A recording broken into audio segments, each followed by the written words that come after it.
Menjelang pelantikan Presiden dan Wakil Presiden terpilih untuk periode 2014-2019, pembahasan soal siapa-siapa saja calon menteri dalam pemerintahan baru mulai diperbincangkan. Tak hanya seputar formasi kabinet, rencana peningkatan gaji menteri pun ikut dalam pembahasan.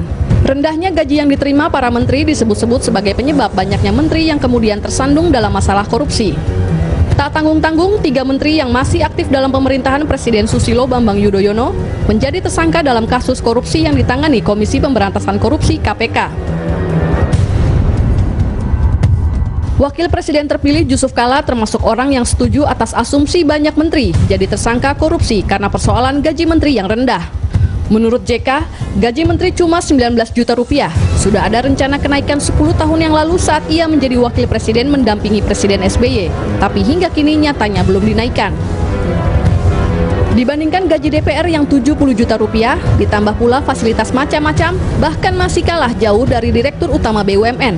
Berkali lipat dibandingkan menteri, kata JK.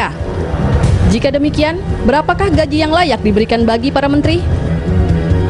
Menurut sebagian kalangan, meskipun gaji menteri relatif lebih kecil dibandingkan anggota DPR dan pejabat BUMN, dana operasional dan tunjangan yang diberikan sebenarnya juga cukup besar.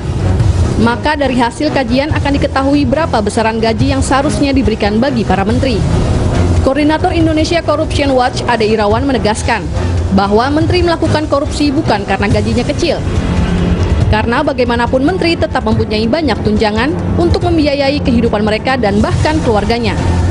Menurut Ade, menteri melakukan korupsi bukan karena kebutuhan, tetapi lebih karena gaya hidup, dan supaya mereka bisa eksis di publik dan terutama eksis di dunia politik yang memang terkenal punya ongkos sangat mahal.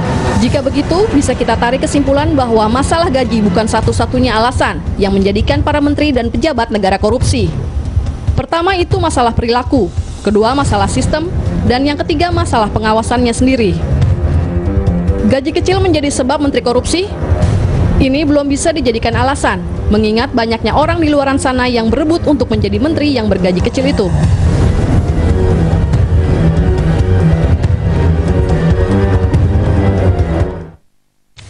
Ya, pemirsa, benarkah gaji menteri masih dinilai kecil sehingga menjadi salah satu penyebab ya menteri-menteri melakukan korupsi? Perlukah menteri di era Jokowi JK ini dinaikkan gajinya? Begitu, kita akan membahas masalah ini bersama narasumber yang sudah hadir di studio. Ini ada Bung Ihsanuddin Nursi, pengamat ekonomi dan kebijakan publik. Selamat malam. Malam, Rama.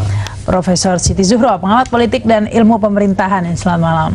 Malam, Mbak Rama. Dan Indria Samego, pengamat politik. Selamat malam. Ini pengamat politik semua berkumpul ini. Mari kita mengamati ini ya nasib politik ke depan ini, karena ya saya mungkin ke Bang Ihsanuddin dulu. Gaji menteri ini menurut Anda memang masih dinilai kecil atau bagaimana? Jabatannya menteri, tapi cuma Anda terima cuma 19 juta. Fasilitasnya berapa? Let's say kalau Anda hitung sampai dengan fasilitas rumah, mobil dan segala macam, tidak juga lebih dari hitungan katakan 40 juta, 50 juta. Kalau dibandingkan sama Direktur Utama BUMN, Bank Plat Merah, Anda bandingkan misalnya dengan pejabat di LPS, di OJK, dan di BI, ada apa-apa. Ini Bang Ihsanuddin ngomong gini bukan karena calon menteri kan ya? Saya nggak ada urusan saya calon menteri atau bukan. Saya cuma ingin mengatakan begini, ketika Susilo Bambang Yudhoyono menjanjikan dibikinnya standar gaji nasional, saya termasuk orang yang terus-menerus menagih janji hingga sekarang. Kalau tadi Yusuf Kalla menyatakan 10 tahun lalu saya tahu gaji menteri 19 juta dan ternyata tidak dinaikkan, dan mestinya sebelum turun jabatan Pak Yusuf Kalla naikkan, dan kemudian keluar kata-kata janji saya akan membuat standar gaji nasional Pak Bambang Yudhoyono ya, kayak gitu. Maka saya kira memang layak dibuat standar gaji nasional. Tapi sebelum sampai bicara besaran persoalan pokok, apa itu gaji? Gaji adalah bentuk penghargaan, penghormatan atas prestasi kerja Anda. Selama Anda kemudian menghargai rendah, selama Anda tidak memberikan penghormatan yang tidak layak, sementara Anda dikasih tanggung jawab yang besar, maka ada sesuatu yang salah di dalamnya. Disitulah kemudian saya berpendapat, oke, kita bikin struktur yang benar. Pada struktur yang benar, presiden berapa? Anggota DPR berapa? Lalu kemudian kita bandingin lagi, menteri berapa? Lalu kenapa orang-orang di BUMN itu gede-gede semua dalam take home pay-nya gitu loh, dibikin kayak gitu. Baik, kita akan bicara lebih lanjut ini, perlunya naik berapa ini para menteri ini, Bu Siti Zuhro? Menteri ya. Jadi memang sudah lama. Sebetulnya kita sudah memiliki undang-undang ASN ya. Oh ya, Jadi aparatur sipil negara nomor 5 tahun 2014 yang sudah diberlakukan. Jadi sudah ada standar gaji yang jelas. Apalagi ini berbasis kinerja. Tapi di bawah standar nggak nih Menteri ini? Ya memang plafonnya tidak terlalu besar akhirnya gitu ya, kecuali memang penghasilan kita besar sekali dan kemungkinan belanja-belanja yang rupa-rupa take home dan yang tidak bisa dipertanggungjawabkan itu mungkin sudah bisa dipangkas. Memang sudah saatnya menteri-menteri ini mendapatkan yang layak, menurut saya layak gitu ya, sesuai dengan apa yang fungsinya, dedikasinya dan sebagainya itu ya memang menteri patut gitu. Jangan sampai menteri kalah dengan apa tadi itu, dengan katakan mungkin pegawai yang mendapatkan remunerasi bahkan di Kementerian Keuangan itu kan luar biasa besar juga remunerasi mereka. Iya. Ya ini tapi Mbak Indria Samigo, nyatanya meskipun dinilai kecil kok pada kepingin jadi menteri ini ya. Ada dua catatan saya. Pertama, sebetulnya kecil itu relatif dibandingkan siapa gitu kan. Kalau dengan orang-orang BUMN, kemudian ya anggota DPR juga, orang di OJK, di BI, lingkungan BI itu memang kecil sekali. Tapi saya tidak tahu kenapa dulu misalnya orang memiliki penghasilan yang menteri ya, penghasilan dari dana operasional menteri yang boleh dikatakan tidak terkontrol.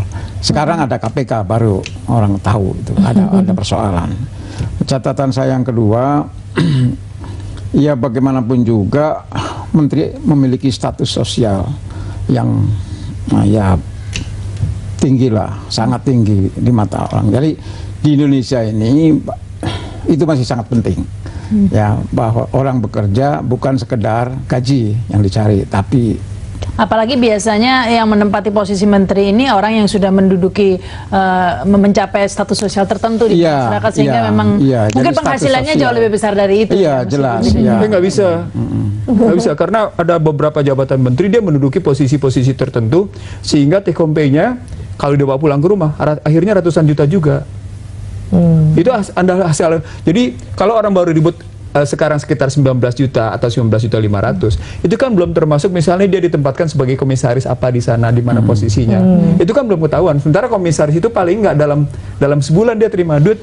Kalau di beberapa tempat BUMN ya, di BUMN yang bagus-bagus, yang blue chip ya, yang kelas 1, kelas 2 istilah saya gitu ya, jangan kelas 3, kelas 1, kelas 2, itu masih Anda masih terima seorang komisaris 25 jutaan, 15 sampai dengan 25 jutaan, belum termasuk ketentuan.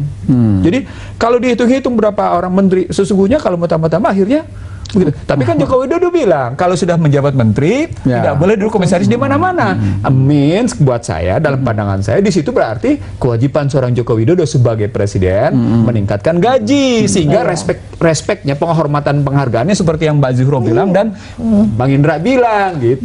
Baik ini nama-nama menterinya masih jadi kontroversi, jumlahnya juga membengkak. Nah ini sekarang gajinya juga menjadi pembahasan lagi. Kita akan membahasnya setelah pesan-pesan berikut ini pemirsa.